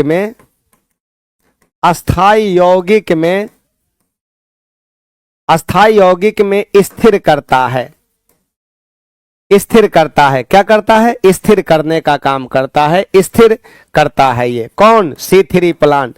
जैसे इसके प्लांट के अंतर्गत आता है जो एग्जाम्पल हमारा C3 साइकिल है। एग्जाम्पल के रूप में इसमें हमारा आ जाएगा चावल, गेहूं, सोयाबीन आ जाएगा, ये सब आ जाएगा। चावल आ जाएगा, गेहूं आ जाएगा, सोयाबीन आ जाएगा। सोयाबीन जब आप लोग पढ़ेंगे ना, ये प्लांट्स जब C3 प्लांट होती है वो C4 प्लांट होती है, तब बताइएगा इसमें CO2 स्थिरीकरण 2 चरण में होता है। C4 प्लांट में CO2 स्थिरीकरण 2 चरण में होता है। एगो कैम प्लांट होती है, कैम प्लांट। तो कैम प्लांट जो होती है रात्रि में CO2 लेता है, कैम प्लांट रात्रि में CO2 लेता है, वो भी पूछता है आपसे। कैम प्लांट जो होती है, प्लांट रात्रि में CO2 लेता है, रात्रि में CO2 लेता है बेचारा। ये कौन प्लांट? Cam plant. तो बताइए इसका सही जवाब कौन सा आने वाली है? जवाब दीजिए इसका आप लोग। अरे जवाब भी तो देते रहिए यार। केल्विन चक्र को C3 चक्र भी कहते हैं क्योंकि इस चक्र के प्रथम अस्थायी यौगिक 6 कार्बन। गलत है आपका। ये कह रहा है कि 3 कार्बन अणु होते हैं लेकिन अस्थाई यौगिक नहीं, अस्थाई है, और हमने लिखा है अस्थाई यौगिक। तो अस्थाई यौगिक में 3 कार्बन अणु होते हैं। चलिए हो गया आपका C नंबर ऑप्शन सही हो गया। अगले नंबर पर आ जाते हैं। मनुष्य के नासा मार्ग के अंदर आने वाली, मनुष्य के नासा मार्ग के अंदर आपका नासा मार्ग नोस्ट्रिल्स, बताइए नोस्ट्रिल्स होती है ना, नोस्ट्रिल्स के अंदर आपका आने वाली हवा के ताप और नमी नियमन के कार्य में सहायक झिल्ली कौन है? हवा, आप बताइए गर्म हवा, नमी होती है, ये सब आती है, तो क्या वो नमी युक्त हवा हमारे लंग्स में चला जाता है? क्या फेफड़ा में चला जाता है? कुपिका में चला जाता है? कहिएगा नहीं सर। उसको बताइएगा आपका, उसको फिल्ट्रेट करने का काम, उसको आपका यानी कि उसको उस युक्त बनाने का काम एक झिल्ली करती है। उसका नाम क्या है? नासा वेसम कहते हैं। उसका क्या नाम है? उसका नासा वेसम कहलाता है। वो नासा वेसम कहलाएगी। वो क्या कहलाता है? वो नासा वेसम कहलाती है। कौन कहलाएगा? नासा वेसम कहती है वो। कि आपका म्यूकस आर्ट कहलाता है, म्यूकस कहलाती है? नहीं। इसका सही जवाब बता दीजिएगा कौन सा होने वाली है। क्या होगा इसका? तो कहिएगा नासा वेसम होती है, नासा वेसम। नेजल आपका नासा वेसम ये काम करती है। नासा झिल्ली, नेजल मेम्ब्रेन नहीं, नासा वेसम ये काम करती है। याद रखिएगा इस चीज को। अगला है, देखिए आप लोगों का ये साइंस का 6 to 8 और 9 10th का इसका क्लास चल रहा है। इसका क्लास चल रहा है, शानदार क्लास चल रही है, जानदार क्लास चल रही है। आपका ये एप्लीकेशन डाउनलोड कर कर आप चेक कर सकते हैं, देख सकते हैं। अगर निश्चित सफलता लेनी है तो सफलता से जुड़ने के लिए एक कदम तो आपको आगे बढ़ना ही पड़ेगा। हम लोग 10 कदम आगे हैं तो आपको एक कदम आगे बढ़ना पड़ेगा और मुझे देख कर चलना है, साथ साथ चलना है। आप लोगों को लक्ष्य तक पहुंचा देंगे। आपकी सारी बाधाओं को समाप्त करते हुए आपके लक्ष्य तक में हम पहुंचा देंगे। वादा करते हैं, वादा था, वादा है। निम्न में कौन सी संरचना हृदय से संबंधित है? हृदय से संबंधित है तो लो भाई, हृदय से संबंधित रचनाएं में कौन है हमारा? स्पंदन केंद्र कहां होती है? बताइएगा स्पंदन केंद्र कहां देखने को मिलती है? स्पंदन केंद्र कहां देखने को मिलती है? बता दीजिए। स्पंदन केंद्र आर्टियोसोमा, तो कहिएगा फोसा ओवैसिलस, ओवैसिलस ये भी हमारा हृदय से संबंधित है। किससे है? हमारा हृदय से ही संबंधित है हमारा। और एक बात बताइएगा, हार्ट के दाएं आलिंद के गड्ढा में होती है। कहिएगा हार्ट के दाएं आलिंद दाएं अलिंद के गड्ढा में होती है, गड्ढा में, हार्ट के दाएं अलिंद के गड्ढा में होती है। स्पंदन केंद्र, स्पंदन केंद्र बताइएगा किसका है हिस्सा। स्पंदन केंद्र की बात करते हैं, स्पंदन केंद्र किसका हिस्सा है, सब लोग बता दीजिएगा। जरा हम एक बार आप लोगों का चेक कर ले भाई कि क्या आप लोग कह रहे हैं। स्पंदन केंद्र किसका हिस्सा है ये? चलिए, ये भी हार्ट से रिलेटेड है आपका, ये भी हार्ट से रिलेटेड है। आरटीओ, आपका आर्टियोसम, आर्टियोसम हार्ट से है। इसका मतलब कि एक से ज्यादा हो जाएगा, एक से क्या हो जाएगा, ज्यादा हो जाएगा। 27 का सी कैसे आ जाएगा यार, सब ना आ जाएगा, हृदय से संबंधित है। अब ये रहता कि नहीं है संबंधित, तब ना इसमें से कोई आप कहते हैं एक से ज्यादा हो जाएगी ये। चलिए अगला है कि केशिका गुच्छा किसमें पाया जाता है। केशिका गुच्छा, ग्लोमेरुलस की बात किया जा रहा है ये। अब ये देखिए, ग्लोमेरुलस की बात किया जा रहा है। तो एक बात बताइएगा, नेफ्रॉन का नाम सुने हैं? नेफ्रॉन जो होती है किडनी की संरचनात्मक और क्रियात्मक इकाई नेफ्रॉन कहलाती है। नेफ्रॉन के दो सिरे होते हैं, सुन लो पहले यहां पर, नेफ्रॉन NEPHRON, नेफ्रॉन के दो सिरे होते हैं, दो सिरे होते हैं, दो सिरे होते हैं। और कौन कौन सा सिरा होता है? एगो स्वतंत्र सिरा होता है, एगो संयुक्त सिरा होती है। कहिएगा संयुक्त सिरा, और एगो होता है स्वतंत्र सिरा। हम जो पढ़ा रहे हैं उसको समझिए, स्वतंत्र सिरा। एगो संयुक्त सिरा, एगो स्वतंत्र सिरा। और ये बताइएगा, संयुक्त स्वतंत्र सिरा जो होती है ना, ये स्वतंत्र सिरा जो होती है, कहिएगा इस पर कप जैसी रचना होती है। कहिएगा इस पर कप जैसी रचना होती है, कप जैसी रचना होती है, जिसे बोमेंस कैप्सूल कहा जाता है। कौन कैप्सूल? BOWMANS, बोमेंस कैप्सूल, जिसे बोमेंस कैप्सूल कहा जाता है, बोमेंस कैप्सूल कहा जाता है। और याद रखिएगा, इस बोमेंस कैप्सूल की बात किया जा रहा है, तो इसमें बताइएगा इसके रक्तवाहिकाओं में, बोमेंस कैप्सूल के रक्तवाहिकाओं में, कहिएगा इसके रक्तवाहिकाओं में, वाहिकाओं में ग्लोमेरुलस होती है। क्या होता है? इसके रक्त वाहिकाओं में, आपका रक्त वाहिकाओं, रक्त कोशिकाओं में कर दीजिएगा, रक्त कोशिकाओं में, वाहिकाओं ने कोशिका में, रक्त कोशिकाओं में यही पाई जाती है, ग्लोमेरुलस पाई जाती है रक्त कोशिकाओं में। रक्त कोशिकाओं का, इसमें रक्त कोशिकाओं का एक गुच्छा होता है, ये भी कर दीजिएगा। इसमें रक्त, इसके रक्त कोशिकाओं, इसमें कर दी, इसमें रक्त, इसके रक्त कोशिकाओं में, कहिएगा इसमें रक्त कोशिकाओं का, भाषा हो जाएगा थोड़ा लंबा, इसको थोड़ा हम और शॉर्ट कर रहे हैं। इसमें रक्त कोशिकाओं का, इसमें रक्त कोशिकाओं का गुच्छा होता है, गुच्छा होता है, इसमें रक्त कोशिकाओं का गुच्छा होता है। क्या चीज का?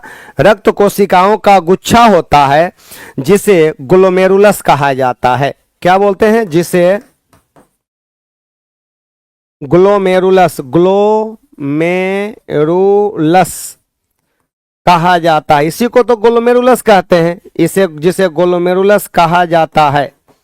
तो एक बात बताइएगा, ग्लोमेरुलस किसका हिस्सा होती है? तो बोमेंस कैप्सूल, बोमेंस संपुट का, आपका संपुट का होती है, वही बोमेंस कैप्सूल किस आकार का होता है? कप के आकार का होता है। ये किस आकार का? कप के आकार का होता है। और याद रखिएगा, आपका बोमेंस कैप्सूल नीचे, बोमेंस कैप्सूल के नीचे का सिरा पतला होता है। एक और बातें लिख रहे हैं, वो भी कभी कभी मिल जाएगा आपका। इसके नीचे का सिरा इसके नीचे का सिरा पतला होता है, पतला होता है, इसके नीचे का सिरा पतला होता है, जिसे,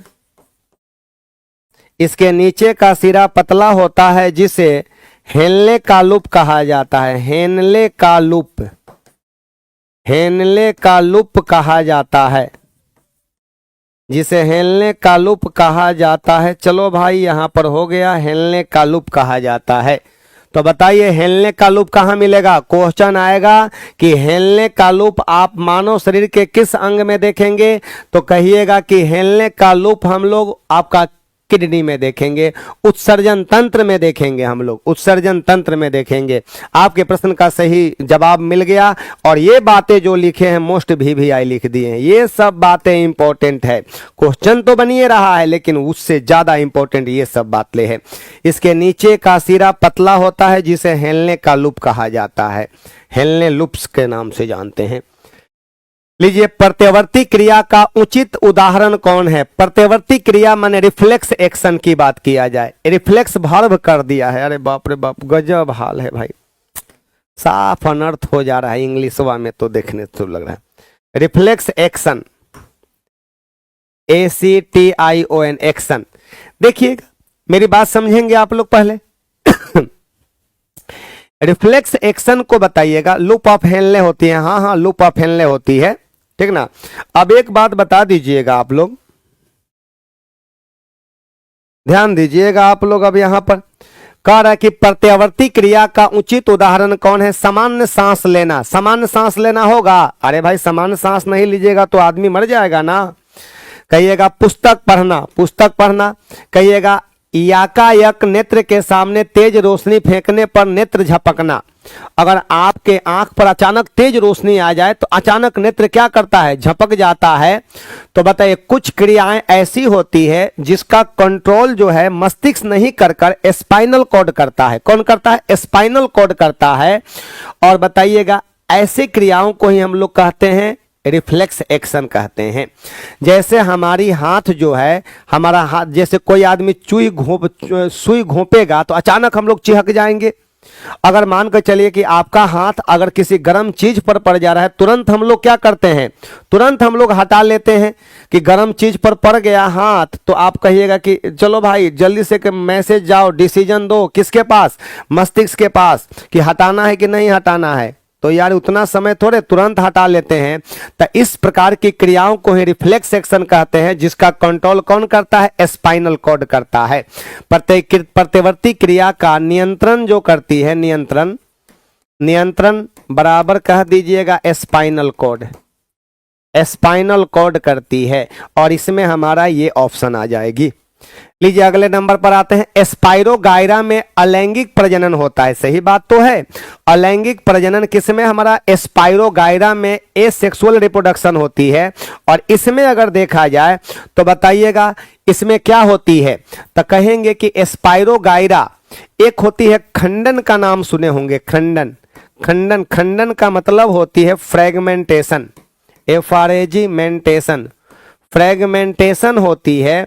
और इसमें होती है जंतुओं के छोटे छोटे टुकड़ों में टूटने से, तंतुओं के छोटे छोटे टुकड़ों में टूटने से। कह दीजिएगा कि आपका छोटे छोटे टुकड़ों में टूट जाता है, छोटे छोटे टुकड़ों में टूट जाता है। और खंडन जो होती है किसमें किसमें होती है? तो स्पाइरोगायरा में, स्पाइरो गायरा किसमें? हमारा स्पाइरोगायरा में देखने को मिलती है। किसमें? तो कहिएगा कि जी सर स्पाइरोगायरा हो गया आपका, हमारा फ्लैट वर्म हो गया, फ्लैट WORM, फ्लैट वर्म हो गया यहां पर हमारा, ठीक ना, फ्लैट वर्म हो गया। इसके बाद में अगर हम फ्लैट वर्म हो गया, स्पाइरोगायरा हो गया, इसमें हमारा फ्रेगमेंटेशन होती है। तो बताइए इसका कौन होगा आंसर? सोचते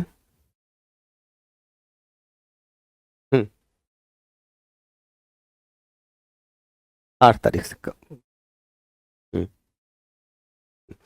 तो बताइए कि इसका प्रश्न का सही जवाब कौन सा बनने वाली है सर यहाँ पर? तो कहिएगा कि हाँ सर, यहाँ पर आपका जंतुओं के छोटे छोटे टुकड़ों में टूटने से, जंतुओं के छोटे छोटे टुकड़ों में टूटने से। तो अब बताएंगे इसका सही जवाब कौन हो जाएगा, तो कहिएगा खंडन द्वारा होती है। स्पाइरोगाइरा में कौन सा एसेक्सुअल रिप्रोडक्शन होता है, खंडन होती है, खंडन फ्रेगमेंटेशन होती है।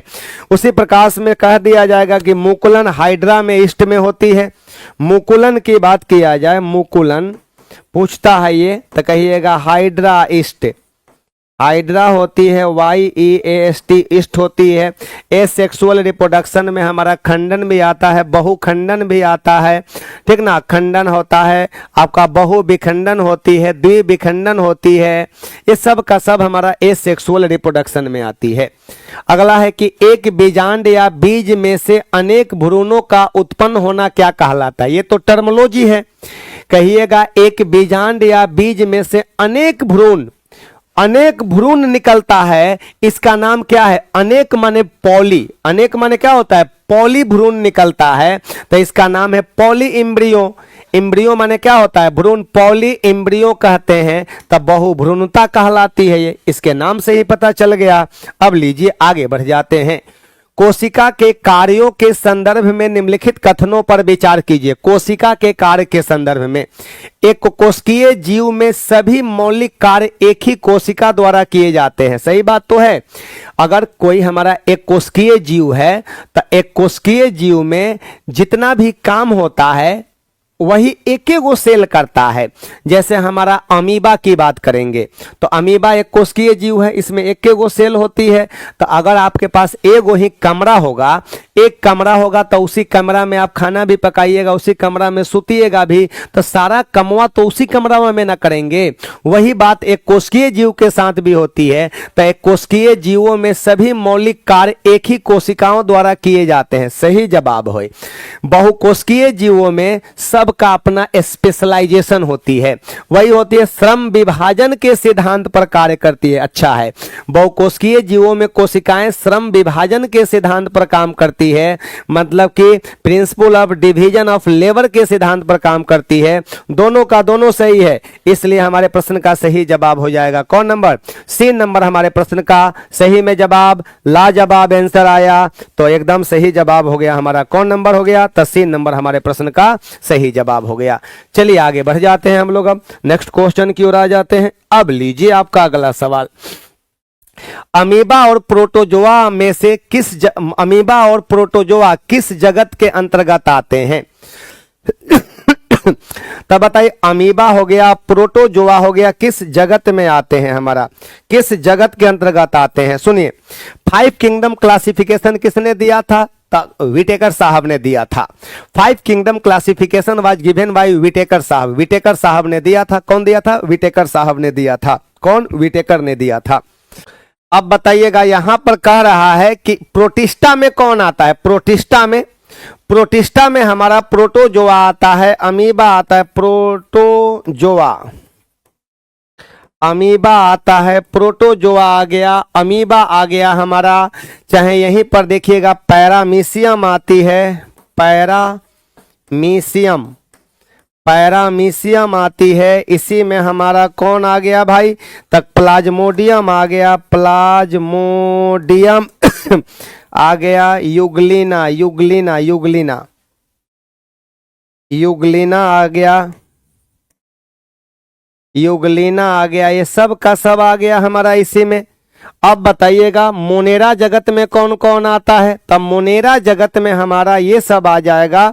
मोनेरा में हमारा जीवाणु आ जाएगा, आपका माइकोप्लाज्मा आ जाएगा, जीवाणु हो गया, माइको अधप्लाज्मा आ जाएगा, ये सब आ गया हमारा। ये आपका मोनेरा जगत में। प्लांटी में तो हमारा प्लांट्स आ जाएगा, सभी हरे पौधे आ जाएंगे, प्लांटी में आ जाएंगे सभी हरे पौधे। कहिएगा, सभी हरे पौधे इसमें आते हैं, प्लांटी में सभी हरे पौधे हो गए, इसमें सभी हरे पौधे इसमें आ गए। तो कौन होगा आंसर हमारा? अमीबा प्रोटोजोआ किस में आ गया भाई मेरे? तो कहिएगा कि जी सर, यहाँ प्रोटिस्टा में आता है, प्रोटिस्टा जगत में आ गया। अब आ जाइए, 6 गो क्वेश्चन और है हमारा।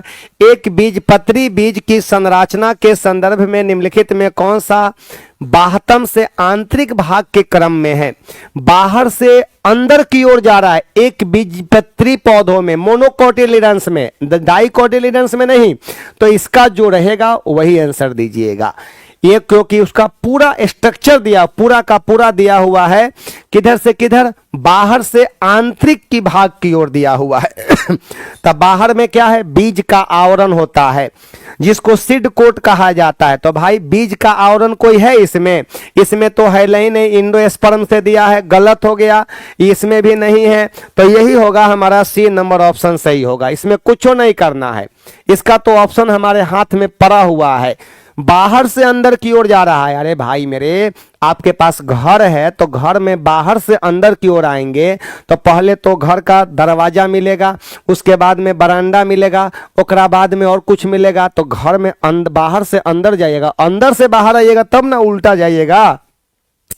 भ्रूण हो गया, भ्रूण पोष हो गया, भ्रूण को जो पोषण देता है भ्रूण पोष हो गया, एल्यूरोन सतह हो गया, और तब बीज आवरण हो गया। उधर से अंदर से बाहर आइएगा तब, और ये बाहर से अंदर जा रहे हैं तब हो गया ये, ठीक है। हाँ, ऐसा क्वेश्चन आसान रहता है। अब लीजिए भाई, बहुत अच्छा सवाल, बहुत अच्छा सवाल। जाइलम मूल से, मूल माने जड़ से, मूल माने क्या होती है, जड़ से, मूल माने जड़, जड़। जाइलम मूल से पानी तथा खनिज लवण को तने तथा पत्तियों तक पहुंचाने के लिए एक संवहन उत्तक की तरह काम करता है। सही बात है। तथा यह सरल उत्तक है, ये गलत हो गया, ये सरल उत्तक नहीं है, ये कहिएगा कि हमारा जटिल उत्तक में आती है, ये जटिल उत्तक है, ये गलत हो गया। देखिए अंत में आकर गलत हुआ है। जटिल उत्तक में कौन आता है कहिएगा, जटिल उत्तक में हमारा दो गो आता है। कॉम्प्लेक्स टिश्यू में, कॉम्प्लेक्स टिश्यू में हमारा दो गो आ गया। कौन कौन हो गया, तो कहना है कि जाइलम और फ्लोएम होती है। एक होती है जाइलम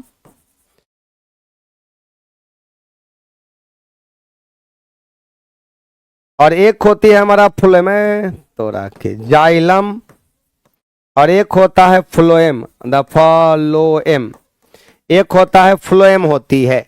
तो यहां करेगी सरल उत्तक है, गलत हो गया ना, जटिल उत्तक है। फ्लोएम प्राय भोजन को पत्तियों से, हाँ पत्ती बना भोजन बनाता है ना, आपका कह रहा है कि फ्लोएम प्राय भोजन को पत्तियों से पौधों के अन्य भागों में, ऊपर भी नीचे भी चारों तरफ अन्य भागों में पहुंचाते हैं। तथा फ्लोएम तंतु, हाँ फ्लोएम तंतु जो होती है स्क्लेरन काइमा कोशिकाओं के बने होते हैं। स्क्लेरन काइमा, स्क्लेरन काइमा जो होती है ना, मृत कोशिकाओं होती है, मृत कोशिका, इसमें मृत कोशिका, और सही बात है स्क्लेरन काइमा कोशिकाओं से बनी होती है। एकदम सही है ये, एकदम ये सही है। तो ये कथन दिया हुआ है ना, तो कहिएगा कि केवल दो सही है हमारा। केवल कौगो सही है, तो केवल और केवल हमारा दो सही है, और बाकी हमारा सही नहीं है, बाकी हमारा सही नहीं है हमारा। चलिए आपके प्रश्न का सही जवाब केवल दो हो गया। आगे बढ़ जाइएगा आप लोग। जंतु और पादप में नई कोशिकाओं का निर्माण किस प्रकार से होता है? तो अब आप लोग जब सेल थ्योरी पढ़ेंगे तो cell theory was given by Schleiden और स्वान साहब दिए थे, और उनका ही कहना था कि आपका ये जो है ना पूर्व माने कि पहले कोशिका माने कि पूर्व स्थित कोशिकाओं के विभाजन से ही नई कोशिकाओं का निर्माण होती है। तो बताइए जंतु और पादप में नई कोशिकाओं का निर्माण किस प्रकार होता है? तब पूर्व स्थित कोशिकाओं के विभाजन से होती है, ये सही बात है। और ये जो हमारा कोशिका सिद्धांत का प्रतिपादन किया था स्लाइडेन और स्वान साहब ने किया था। कौन कौन? स्लाइडेन और स्वान ने किया था। आगे बढ़ जाइएगा आप लोग। अगला क्या है? ग्लाइकोलाइसिस सजीवों में कहाँ संपन्न होती है? ये भी हम कितना बार बतलाए हैं आप लोगों को। ग्लाइकोलाइसिस की क्रिया जो होती है साइटोप्लाज्म में होती है, लिख दे रहे हैं। ग्लाइकोलाइसिस की क्रिया, ग्लाइकोलाइसिस की क्रिया जो होती है, क्रिया साइटोप्लाज्म में होती है। साइटोप्लाज्म माने कोशिका द्रव्य, कोशिका द्रव्य में होती है, कोशिका द्रव्य में होती है, कोशिका द्रव्य में होती है, कोशिका द्रव्य में होती है, जहां ग्लूकोज का पाइरुवेट में विखंडन होता है, जहां ग्लूकोज का क्या चीज में, पायरुवेट में, पायरुवेट तथा ऊर्जा में विखंडन होता है, विखंडन होता है। सही बातें हो गई ना, तो एकदम सही बातें हो गई। ये भी बात हम कितना बार आप लोगों को बतलाए हैं, लेकिन अब नहीं बतलाएंगे, अब आपको सोचना है। अब ठीक ना, तो ये कहाँ होती है, कोशिका द्रव्य में होती है। अब लीजिए भाई, अब हमारा अब ये अंत होने वाली है। अब ये निम्नलिखित में से थकान का मुख्य कारण क्या है। अगर आप ज्यादा काम कर लेते हैं, ज्यादा वर्क कर लेते हैं, तो जितना ऑक्सीजन पायरुविक अम्ल को तोड़ने के लिए चाहिए उतना ऑक्सीजन नहीं मिल पाता है, तो ऑक्सीजन के अभाव में पायरुवेट जो होती है लैक्टिक अम्ल के रूप में डिपोजिट हो जाता है, लैक्टिक अम्ल में बदल जाता है, वही जो होती है थकान का कारण बनती है। ये भी कितना बार बतलाए हैं। चलिए आगे बढ़ जाते हैं। आखिरी लास्ट के बाद ये लीजिए, अब इस सवाल को आप लोग सोच लीजिए, समझ लीजिए और बना दीजिए। इसका सही जवाब कौन सा होने वाली है। देखिए T4 जो होती है ना, ये कह दीजिएगा इसकी मुलाकात आप लोग किससे करवाइएगा, तो इसकी मुलाकात हमारा हो जाएगा, कहिएगा थायराइड ग्लैंड हो गया, इसकी मुलाकात 2 नंबर से करवा दीजिएगा। ये बताइएगा PTH माने कि पाराथायराइड हार्मोन, PTH माने क्या होती है, पाराथायराइड हार्मोन होती है। और पाराथायराइड हार्मोन की बात करेंगे तो ये यहाँ पर पाराथायराइड यहाँ 4 नंबर यहाँ पड़ा हुआ है। देखिए भाई कितना आसान हो गया ये। और ये बताइए यहां पर है हमारा ये ल्यूटिनाइजिंग हार्मोन, LH हार्मोन की बात करते हैं। इसको पहले देख लीजिए। ल्यूटिनाइजिंग हार्मोन जो होती है पिट्यूटरी ग्लैंड, कौन gland, pituitary gland, Piyush gland ग्रंथि द्वारा 3 नंबर। और जो बच गया हमारा अगला से मुलाकात करवा दीजिएगा हाइपोथैलेमस, क्या चीज, हाइपोथैलेमस 1 नंबर से। तो 2 4 1 3 है कोई ऑप्शन, तो कहिएगा 2 4 1 3, 2 4 1 3। देखो भाई मेरे 2 4 1 3, हाँ सर ऑप्शन नंबर बी है। ठीक ना, अगले नंबर पर आ जाते हैं। लो आ गया एगो 16 सेंटीमीटर फोकस दूरी के अवतल दर्पण, कितना फोकस दूरी है, आसान सवाल है ये भी हमारे अनुसार। चलिए आप लोग बस और कुछ नहीं करना है, गोदना मत गोदिए, नहीं तो गोदना गोदिएगा ना तो गोदना गोदते रह जाना है। आप लोगों को साइंस पढ़ा रहे हैं, खिलवाड़ नहीं है ये, ठीक ना। हाँ साइंस पढ़ा रहे हैं, आज से नहीं, लगभग 23 साल पढ़ाते हुए हो गया है। F हो गया, C हो गया।